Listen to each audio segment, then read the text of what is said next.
Mark సువార్త 7వ అధ్యాయం. యెరూషలేము నుండి వచ్చిన పరిసయ్యులను శాస్త్రులలో కొందరును ఆయన యొద్దకు కూడి వచ్చి ఆయన శిష్యులలో కొందరు అపవిత్రమైన చేతులతో అనగా కడుగని చేతులతో భోజనము చేయుట చూచిరి.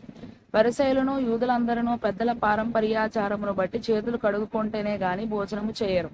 మరియు వారు సంత నుండి వచ్చినప్పుడు నీళ్లు చల్లుకొంటేనే గాని భోజనము చేయరు. ఇదియుగాక గిన్నెలను కుండలను ఇత్తడి పాత్రలను ప్రాచీన ప్రతులలో మంచములను అని కూర్చబడి ఉన్నది. నీళ్లలో కడుగుట, మూల భాషలో ఇత్తడి పాత్రల బాప్తిస్మము మొదలగు అనేక ఆచారములను వారు అనుసరించెడివారు. అప్పుడు పరిసయ్యులను శాస్త్రులను, నీ శిష్యులు ఎందుకు పెద్దల పారంపర్యాచారము చొప్పున నడుచుకొనక అపవిత్రమైన చేతులతో భోజనము చేయుదురని ఆయనను అడిగిరి. అందుకు ఆయన వారితో ఇలాగు చెప్పెను, ఈ ప్రజలు పెదవులతో నన్ను గనపరచుదురు గాని వారి హృదయము నాకు దూరముగా ఉన్నది. వారు మానవులు కల్పించిన పద్ధతిలో దేవోపదేశములని బోధించుచు నన్ను వ్యర్థముగా ఆరాధించుదురు అని రాయబడినట్టు వేషధారులైన మిమ్మను గూర్చి యెషయా ప్రవచించినది సరియే. మీరు దేవుని ఆజ్ఞను విడిచిపెట్టి మనుషుల పారంపర్యాచారమును గైకొనుచున్నారు.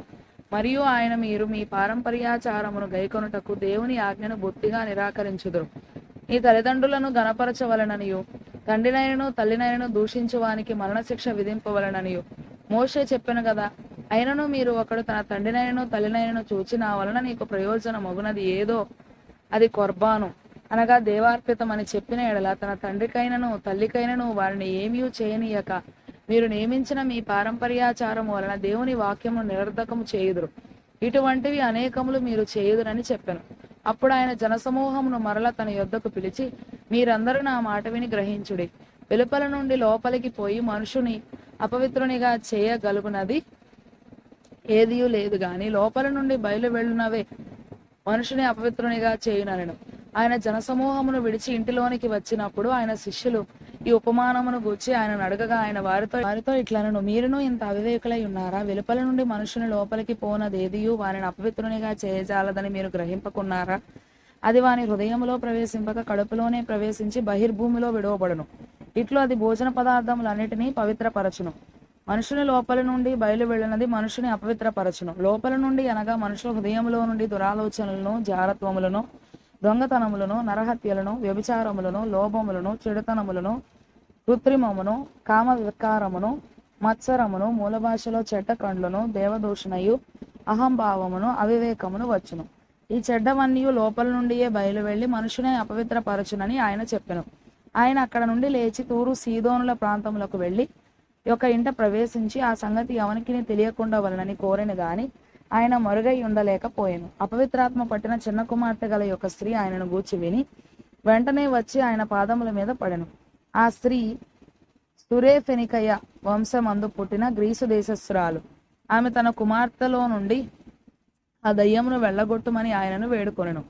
ఆయన ఆమెను చూచి, పిల్లలు మొదట తృప్తి పొందవలెను, పిల్లల రొట్టె తీసుకొని కుక్క పిల్లలకు వేట యుక్తము కాదనెను. అందుకు ఆమె, నిజమే ప్రభువా, అయితే కుక్క పిల్లలు కూడా బల్ల క్రింద ఉండి పిల్లలు పడవేయి రొట్టె ముక్కలు తినును గదా అని ఆయనతో చెప్పెను. అందుకు ఆయన, ఈ మాట చెప్పినందున వెళ్ళుము, దయ్యము నీ కుమార్తెను వదిలిపోయినదని ఆమెతో చెప్పెను. ఆమె ఇంటికి వచ్చి తన కుమార్తె మంచం మీద పండుకొని ఉండుటయు దయ్యము వదిలిపోయి ఉండుటయు చూచెను. ఆయన మరలా తూరు ప్రాంతములు విడిచి సీదోను ద్వారా దెకపోలి ప్రాంతముల మీదుగా గలిలయ సముద్రమునొద్దకు వచ్చెను. అప్పుడు వారు చెవుడు గల నత్తివాని ఒకని ఆయన యొద్దకు తోడుకొని వచ్చి వాని మీద చెయ్యి ఉంచుమని ఆయనను వేడుకొనిరి. జనసమూహములో నుండి ఆయన వారిని ఏకాంతమునకు తోడుకొని పోయి వాని చెవులలో తన వ్రేళ్లు పెట్టి ఉమ్మి వేసి వాని నాలుక ముట్టి ఆకాశం వైపు కన్నులెత్తి నిట్టూర్పు విడిచి ఎఫతా అని వానితో చెప్పెను. ఆ మాటకు తెరవబడుమని అర్థము. అంతటా వాని చెవులు తెరవబడెను, వాని నాలుక నరము సడలి వాడు తేటగా మాటలాడుచుండెను. అప్పుడు ఆయన ఇది ఎవనితోనూ చెప్పవద్దని వారికి ఆజ్ఞాపించెను. అయితే ఆయన చెప్పవద్దని వారికి ఆజ్ఞాపించిన కొలది వారు మరి ఎక్కువగా దానిని ప్రసిద్ధి చేయొచ్చు. ఈయన సమస్తమును బాగుగా చేసి ఉన్నాడు, చెవిటివారు వినున్నట్లుగాను మూగవారు మాట్లాడునట్లుగాను చేయుచున్నాడని చెప్పుకొని అపరిమితముగా ఆశ్చర్యపడిరి.